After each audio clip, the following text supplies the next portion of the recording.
বরিশাল সদর ৫ ও বরিশাল ৬ বাকেরগঞ্জ আসনে ১০ দলের প্রার্থী হিসেবে মনোনয়নপত্র জমা দিয়েছেন ইসলামী আন্দোলনের সিনিয়র নায়েবে আমির মুফতি সৈয়দ মোহাম্মদ ফয়জুল করিম।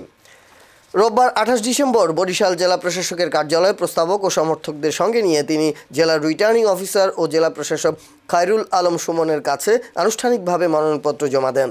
মনোনয়নপত্র জমা দিতে বাকেরগঞ্জ উপজেলার ও বরিশাল সদর উপজেলার অসংখ্য নেতাকর্মীর উপস্থিতি পরিবেশকে প্রাণবন্ত করে তোলে এবং দলের সমর্থন দৃঢ়ভাবে প্রকাশ পায়। এ সময় ইসলামী ছাত্র আন্দোলনের কেন্দ্রীয় কমিটির সাবেক সভাপতি নুরুল ইসলাম আল আমিন চৌধুরী, উপজেলা ইসলামী আন্দোলনের সভাপতি মাওলানা নাসির উদ্দিন রোকন ডাকুয়া, সাধারণ সম্পাদক জাহাঙ্গীর হোসেন সহ স্থানীয় ইসলামী আন্দোলন ও সহযোগী সংগঠনের নেতৃবৃন্দ উপস্থিত ছিলেন।